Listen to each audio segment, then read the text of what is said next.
ನಮಸ್ತೆ ಸರ್, ನಾನು ಹಿಂದೂಪುರದಿಂದ ಬಂದಿದ್ದೀನಿ ಸರ್. ವಸಂತ ಮುರಳಿ ನನ್ನ ದೂರ ರಿಲೇಟಿವ್ಸ್ ಆಗುತ್ತೆ. ಅವರು ಕಾಂಗ್ರೆಸ್ ಪಾರ್ಟಿನಲ್ಲಿ ವರ್ಕ್ ಮಾಡ್ತಾ ಇದ್ದಾರೆ. ಅವರು 2017ನಲ್ಲಿ ನನ್ನ ಮನೆಗೆ ಬಂದರು. ಆಂಟಿ ನನಗೆ ತುಂಬ ದುಡ್ಡು ಬೇಕಾಗಿದೆ, ಹೆಲ್ಪ್ ಮಾಡಿ ಅಂತ ಬಂದರು. ಅವ್ರನ್ನೂ ನಾನು ಫೈನಾನ್ಸ್ ಅವ್ರ ಹತ್ರ ಕರ್ಕೊಂಡು ಹೋಗಿದ್ದೀನಿ. ಕರ್ಕೊಂಡು ಹೋದರೆ ಅವ್ರೇನಂದರೆ, ಅಮ್ಮ ನೀವು ಬ್ಯಾಂಗ್ಳೂರಿನಿಂದ ಬಂದಿದ್ದಾರೆ, ಬೇರೆ ಸ್ಟೇಟ್ಗೆ ನಾವು ಕೊಡಲ್ಲ, ಮೇಡಮ್ ಅಂದರೆ ನಮಗೆ ನಂಬಿಕೆ ಇದೆ, ಅವ್ರ ಪರವಾಗಿ ನಾವು ಕೊಡ್ತೀವಿ ಅಂತ ಹೇಳಿದರೆ ಅದು ಬೇರೆ ಪತ್ರ ಅದೆಲ್ಲನೂ ನನ್ನ ಮನೆ ಪತ್ರ ಇಟ್ಟು ಅದಕ್ಕೆ ನಾನು 10 ಲಕ್ಷ ಸಾಲ ಅವ್ರನಿಂದ ಕೊಡಿಸಿದ್ದೀನಿ. ಅವರು ಕ್ಲಿಯರ್ ಮಾಡ್ತೀನಿ ಅಂತ 2 ದಿನ ಆಗಲಿ 2-3 ತಿಂಗಳಾಗಲಿ ನಾನು ಕ್ಲಿಯರ್ ಮಾಡ್ತೀನಿ, ಬಡ್ಡಿನೂ ಕಟ್ತೀನಿ ಅಂತ ಹೇಳಿದ್ದಾರೆ. ವಸಂತ. ಆ ದಿನ ವಸಂತನೂ ಮುರಳಿ ಅವ್ರ ಮಗ ಬಂದು ಅವರೇ ಅಲ್ಲಿಂದು ಅವರೇ ಕೌಂಟ್ ಮಾಡಿಕೊಂಡು ಅವರು ಹೋಗಿದ್ದಾರೆ. ನನ್ನ ಮನೆ ಪೇಪರ್ ಕೊಟ್ಟಿದ್ದೀನಿ ಸರ್. ನಾನು ಅಲ್ಲೇ ಇದ್ದೀನಲ್ವಾ, ನಾನು ಲೋಕಲ್ ಅಲ್ವಾ, ಅದಕ್ಕೆ ನನ್ನ ಮೇಲೆ ಅವ್ರ ನಂಬಿಕೆ ಇಟ್ಟು ಕೊಟ್ಟಿದ್ದಾರೆ, ನನ್ನ ಪೇಪರ್ ಇಟ್ಕೊಂಡು ಕೊಟ್ಟಿದ್ದಾರೆ. ಇಲ್ಲ ಹೇಳಿಲ್ಲ ಸರ್. ನನ್ನ ಮಗ ಇತ್ತು ಆವಾಗ, ಅವನು ಬೇಡ ಅಂದಿದ್ದಾನೆ. ಆಗ್ಲೂ ನಾನು ಕೊಟ್ಟಿದ್ದೀನಿ. ಏನೋ ಪಾಪ ಹೆಣ್ಮಕ್ಳು ಬಂದು ಕೇಳಿದ್ದಾರೆ ಏನು ಅವಸರ ಇದೆ ಅಂತ. ಸರ್ ಅವರು ಜಮೀನು ತಗೋಬೇಕಂತ, ಕೊರಟಿಗೆಲ್ನಲ್ಲಿ ಒಂದು ಜಮೀನು ಕಮ್ಮಿ ರೇಟಿಗೆ ಸಿಗ್ತಾ ಇದೆ ಆಂಟಿ, ಅದಕ್ಕೆ ನಾನು ತಗೋಬೇಕಂತ ನಮ್ಮ ರಿಲೇಟಿವ್ಸ್ ಎಲ್ಲ ಅಲ್ಲಿ ನಾನು ಒಂದು ಫಾರ್ಮ್ ಆ ಥರ ಮಾಡಿಬಿಟ್ಟು ನಮ್ಮ ರಿಲೇಟಿವ್ಸ್ ಎಲ್ಲ ಅಲ್ಲಿ ಬರೋಕ್ಕೆ ಇಯರ್ಲಿ ನಾವೆಲ್ಲ ಗೆಟ್ ಟುಗೆದರ್ ಮಾಡೋಕ್ಕೆ ಅಂತ ನನಗೆ ಹೇಳಿದ್ದಾರೆ ಸರ್. ಇದು ಒಂದು ಒಳ್ಳೆಯ ಸುದ್ದಿ ಅಲ್ವಾ. ನಮ್ಮ ರಿಲೇಟಿವ್ಸ್ ಎಲ್ಲನೂ ಇಯರ್ಗೆ ಒಂದು ಸಲ ಅಲ್ಲಿ ಹೋಗ್ತಾರೆ ಬರ್ತಾರೆ ಅಂತ. ನಾನು ಪತ್ರ ನಮ್ಮ ಮನೇಲಿ ಇಟ್ಕೊಂಡು ಏನು ಇವ್ರು ಆದಷ್ಟು ಬೇಗ ನಾನು ಇದು ಕೊಡ್ತೀನಿ, ನಿಮಗೆ ವಾಪಸ್ ಕೊಡ್ತೀನಿ ಅಂತ ಹೇಳಿದ್ದಾರೆ. ಓಕೆ ಅಂತ ನಾನು ಕೊಟ್ಟು ಇದೆಲ್ಲ ಹೇಳಿದ್ದೀನಿ. ಅಮ್ಮ ಈ ಥರ ಇದ್ರೆ ರಿಲೇಷನ್ಶಿಪ್ಪು ಯಾವುದೂ ಸ್ಪಾಯಿಲ್ ಆಗಬಾರ್ದು. ನಾನು ಯಾರಿಗೂ ನನ್ನ ಹಸ್ಬೆಂಡ್ಗೂ ಮಕ್ಳಿಗೂ ಹೆಣ್ಣು ಮಕ್ಳಿಗೂ ಗೊತ್ತಿಲ್ಲ. ರಾಜುನು ಬೇಡ ಅಂದ್ರೂ ನನ್ನ ಮಗ ಬೇಡ ಅಂದ್ರೂ ನಾನು ಕೊಟ್ಟಿದ್ದೀನಿ ನಿನಗೆ. ನನ್ನ ಅಣ್ಣ ತಮ್ಮಗೆ ಯಾರಿಗೂ ಹೇಳಲಿಲ್ಲ ನಾನು. ಯಾಕಂದರೆ ಪಾಪ ಬಂದಿದೆ, ಏನೋ ಆಸ್ತಿ ಮಾಡ್ಕೊತ ಇದ್ದಾಳೆ, ಮಾಡ್ಕೊಳ್ರಿ, ಎಲ್ಲರಿಗೂ ಒಳ್ಳೇದು ಮಾಡ್ತೀನಂತ ಹೇಳಿದ್ದಾರಲ್ಲ, ನಾನು ಕೊಟ್ಟಿದ್ದೀನಿ ಅಂತ ಹೋಗಿದ್ದಾರೆ. ಅವರು 3 ತಿಂಗಳಿಗೆ ಒಂದು ಸಲ ಬಡ್ಡಿ ಅವ್ರ ಅಕೌಂಟ್ಗೆ ಹಾಕ್ತಾಯಿದ್ರು. ಅವ್ರ ಅಕೌಂಟ್ಗೆ ಹಾಕೋದು ಈ ಥರ. ಅಮ್ಮ ಅವ್ರು ನನ್ನನ್ನು ಬಡ್ಡಿ ಕೇಳ್ತಾ ಇದ್ದಾರೆ, ಬಾಮ್ಮ ನೀನು ಒಂದು ಸಲ ಬಂದು ಮಾತಾಡಿ ಅಂದ್ರೂ ಬರ್ತೀನಿ. 17 ಮಂತ್ಸ್ ಬಡ್ಡಿ ಕೊಟ್ಟರು ಸರ್. 17 ಮಂತ್ಸ್ ಕೊಟ್ಟರು. ಆವಾಗ 2-3 ವರ್ಷದಲ್ಲಿ 17 ಮಂತ್ಸ್ ಮಾತ್ರ ಕೊಟ್ಟರು. ಇವರು ನನಗೆ ತುಂಬ ಫೈನಾನ್ಸ್ ಅವರು, ಏನು ಮೇಡಮ್ ಅವ್ರು 3 ಮಂತ್ಸ್ನಲ್ಲಿ ಕ್ಲಿಯರ್ ಮಾಡ್ತೀವಂತ ಇನ್ನೂ ಮಾಡಿಲ್ಲ, ನಿಮ್ಮ ಮುಖ ನೋಡಿಕೊಂಡು ನಿಮಗೆ ಮರ್ಯಾದೆ ಇದೆ ಲೋಕಲ್ನಲ್ಲಿ, ನಿಮ್ಮ ಮುಖ ಮಾಡಿಕೊಂಡು ನಾವು ಸುಮ್ಮನೆ ಇರ್ತೀವಂತ ಅವ್ರು ನನ್ನನ್ನು ಪ್ರೆಷರ್ ಮಾಡೋದು. ಮತ್ತು ಅವ್ರ ತಾತ ಸತ್ತಿದ ಮೇಲೆ ಮತ್ತೇನೂ ಬಂದಿದ್ದಾರೆ, ಆಂಟಿ ನಿಮ್ಮ ಪತ್ರ ಮೇಲೆ ನನಗೆ ಇನ್ನೊಂದು 2 ಲಕ್ಷ ಅವ್ರನ್ನ ಕೇಳಿ ಅಂತ. ನನಗೆ ಏನಾಯ್ತೇನೋ, ನಾನು ಆ ಥರನೇ ಇವ್ರ ಮಾತು ಕೇಳಿಕೊಂಡು ನಾನು ಅಲ್ಲಿ ಹೋದರೆ ಅವ್ರು ಒಂದೇ ಮಾತು ಹೇಳಿದ್ದಾರೆ, ಏನಮ್ಮ 10 ಲಕ್ಷನೇ ಇಷ್ಟುವರೆಗೂ ಇಲ್ಲ, ನಿನಗೇನು ಬುದ್ಧಿಗಿದ್ದಿ ಇಲ್ಲಿಯಾ, ನೀನು ಎಜುಕೇಟೆಡ್ ಪರ್ಸನ್ ಅಲ್ವಾ, ಅವರು ಕೇಳಿದರೆ ಎಷ್ಟು ಕೊಡ್ತೀಯ, ನಿನಗೆ ಏನು ನಂಬಿಕೆ ಇದೆ, ಅವ್ರದ್ದೇನ ಮನೆ ಪತ್ರ ಇದ್ದರೆ ತಗೊಂಡು ಬನ್ನಿ ಅಂತ ಹೇಳಿ, ಅದಕ್ಕೆ ಮೇಲೆ ನಾವು ಕೊಡ್ತೀವಿ, ಜೆನ್ಯೂನ್ ಆಗಿರಬೇಕು, ಅದು ಪತ್ರ ಕೊಟ್ಟರೆ ಆವಾಗ ಕೊಡ್ತೀವಿ ಅಂತ. ಅದು ಅವ್ರ ಹತ್ರ ಪತ್ರ ಕೇಳಿದರೆ ಬಿ ಖಾತಾ ಅಂತ ಏನೋ ಒಂದು ಪೇಪರ್ ತಗೊಂಡು ಬಂದಿದೆ.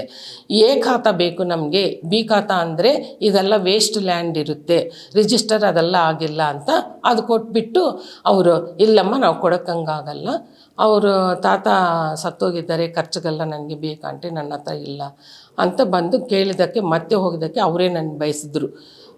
ಇಂಥವ್ರನ್ನೆಲ್ಲ ನಂಬಬೇಡಮ್ಮ, ಈ ಅಮ್ಮ ಜಾಸ್ತಿ ಸುಳ್ಳು ಹೇಳ್ತಾ ಇದ್ದಾರೆ, ಕೊಡ್ತೀನಿ ಅಂತ. ಇವಾಗ 2 ಇಯರ್ಸ್ ಆಗೋಗಿದೆ, ಇನ್ನೂ ಕೊಟ್ಟಿಲ್ಲ, ನಿಮ್ಮ ದುಡ್ಡು ಬರೋದು ನೀವು ಅದು ಮಾತಾಡಿ ಅವ್ರ ಹತ್ರ, ಇನ್ನು ಜಾಸ್ತಿ ಅವ್ರಿಗೆ ಏನೂ ಕೊಡಬೇಡ ಅಂತ ಅವರು ಹೇಳಿದ್ದಾರೆ. ಸರಿ ಮನೆ ಹತ್ರ ಹೋಗೋದು ಬರೋದು, ನಮ್ಮ ಯಜಮಾನ್ರಿಗೆ ಮೈ ಹುಷಾರಿಲ್ಲ ಅಂಥವ್ರನ್ನೂ ಕರ್ಕೊಂಡು ಹೋಗಿದ್ದೀನಿ.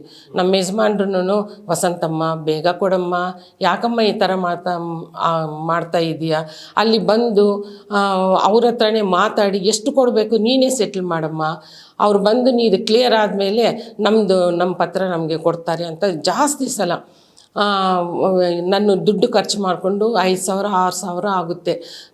ಒಂದು ಕಾರ್ ಮಾಡಿಕೊಂಡು ಫೈನಾನ್ಸ್ ಅವ್ರನ್ನ ಕರ್ಕೊಂಡು ಹೋಗಿ ಇವ್ರಿಗೆಲ್ಲ ನಾನು ಖರ್ಚು ಇಡಬೇಕು. ಬೆಳಿಗ್ಗೆ ಹೋದರೆ ಅವ್ರಿಗೆ ಕಾಫಿ ಟಿಫನ್ ಭೋಜನ ಸಮೇತ ಎಲ್ಲ ನಾನೇ ಖರ್ಚು ಮಾಡಬೇಕು. ಆ ಥರನೂ 8-9 ಸಲ ಆ ಥರನೂ ಹೋಗಿದ್ದೀನಿ.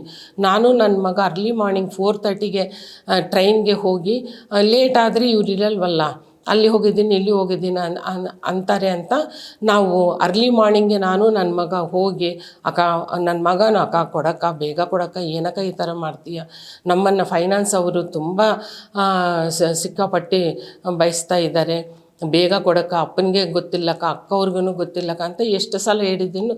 ಕೊಡ್ತೀನಿ ರಾಜು ಅಂತಲೇ ಹೇಳ್ತಾ ಇದ್ದಾರೆ ಅವರು. ಇವಾಗ 3 ಇಯರ್ಸ್ನಿಂದ ಏನೂ ಇಲ್ಲ ಸರ್. ಒಂದು ಸಲ ಮನೆಗೆ ಹೋಗಿ ಕೂತ್ಕೊಂಡ್ರೆ ಅವರೇ ದಾಸರಹಳ್ಳಿ ಪೊಲೀಸ್ ಸ್ಟೇಷನ್ ಹತ್ರ ಇವರೇ ನಮ್ಮ ಮೇಲೆ ಕಂಪ್ಲೇಂಟ್ ಕೊಟ್ಟು ನನ್ನ ಮನೆ ಹತ್ರ ಬಂದು ಜಾಸ್ತಿ ಜಗಳ ಮಾಡ್ತಾ ಇದ್ದಾರೆ ಅಂತ ನನ್ನ ಮೇಲೆ ಕೊಟ್ಟರು.